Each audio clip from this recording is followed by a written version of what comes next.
मनसे अध्यक्ष राज ठाकरेंनी नाशिकच्या खड्ड्यांवरून जोरदार टीका केली। महापालिकेत सत्ता असताना नाशिक सुंदर केलं, पण आता कमिशनबाजी सुरू असल्याचं राज ठाकरे म्हणाले। तसंच कुंभमेळ्याचं काम गुजरातच्या कंत्राटदारांना दिल्याचा आरोपही राज ठाकरेंनी केलाय। संपूर्ण शहरामध्ये खड्डे पडलेले आहेत।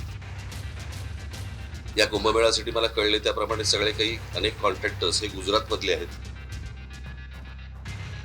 नाशिक दौऱ्यावर आलेल्या मनसे अध्यक्ष राज ठाकरेंनी खड्ड्यांवरून आणि कुंभमेळ्याच्या कामावरून सरकारचा समाचार घेतला। नाशिकमध्ये रस्त्यांची चाळण झाली आहे। या खड्ड्यांमुळे नाशिकमध्ये आतापर्यंत 4 मृत्यू झाला, पण सध्या कमिशनकडे लक्ष सुरू आहे। सुंदर शहर केलेल्या नाशिकची वाट लावली असा संताप राज ठाकरेंनी व्यक्त केला। संपूर्ण शहरामध्ये खड्डे पडलेले आहेत।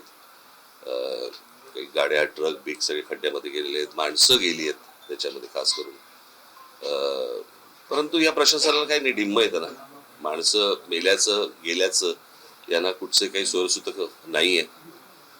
आणि बस आपली त्या सगळ्या भागातनं म्हणजे त्या सगळ्या कामातनं कमिशन कशी मिळतील हाच फक्त एक सगळ्यात महत्वाचा भाग आहे। दुर्दैव आहे, मला वाईट या गोष्टीचं वाटतं। इतकं सुंदर मी त्यावेळेला आम्ही नाशिक केलं होतं, त्याची सगळी दुर्दशा बघून वाईट वाटतं।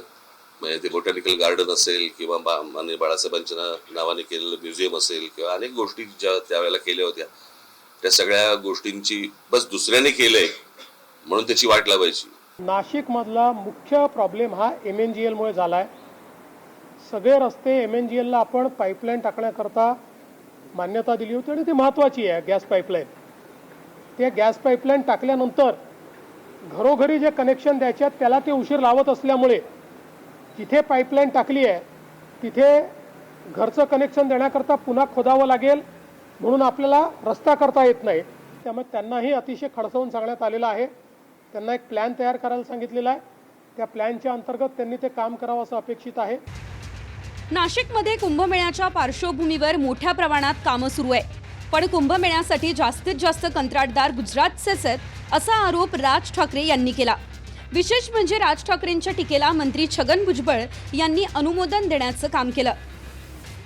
बस आपली त्या सगळ्या भागातनं म्हणजे त्या सगळ्या कामातनं कमिशन कशी मिळतील हाच फक्त एक सगळ्यात महत्वाचा भाग आहे। या कुंभमेळ्यासाठी मला कळले त्याप्रमाणे सगळे काही अनेक कॉन्ट्रॅक्टर्स हे गुजरातमधले आहेत।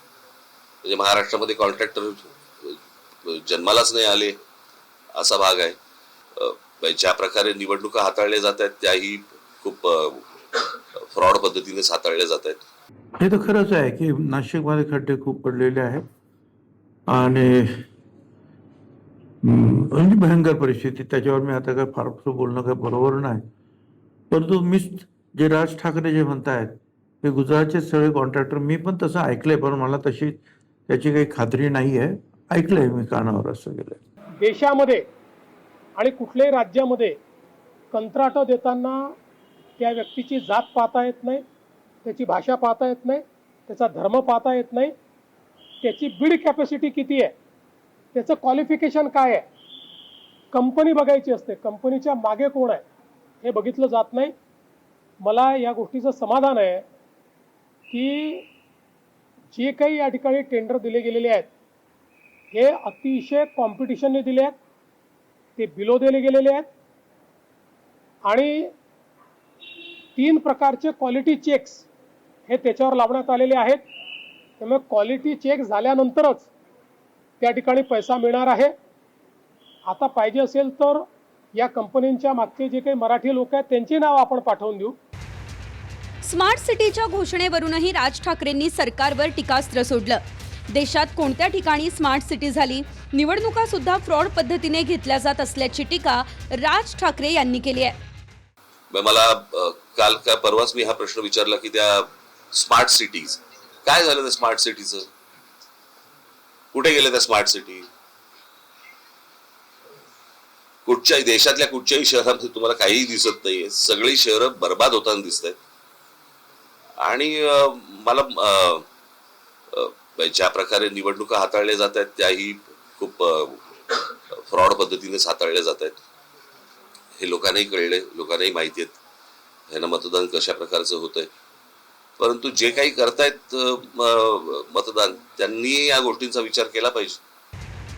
नाशिकमध्ये सध्या रस्त्यांवरून चालणंही कठीण झालंय, ही वस्तुस्थिती आहे. अर्थात याचं खापर गॅस कंपनीच्या कामावर फुटलंय. पण किमान हे खड्डे बुजवून ये-जा होईल असे रस्ते करावेत, अशी मागणी नाशिककरांची आहे. नाशिकहून चंदन पुजाधिकारीसह विनायक डावरुंग, TV9 मराठी, मुंबई.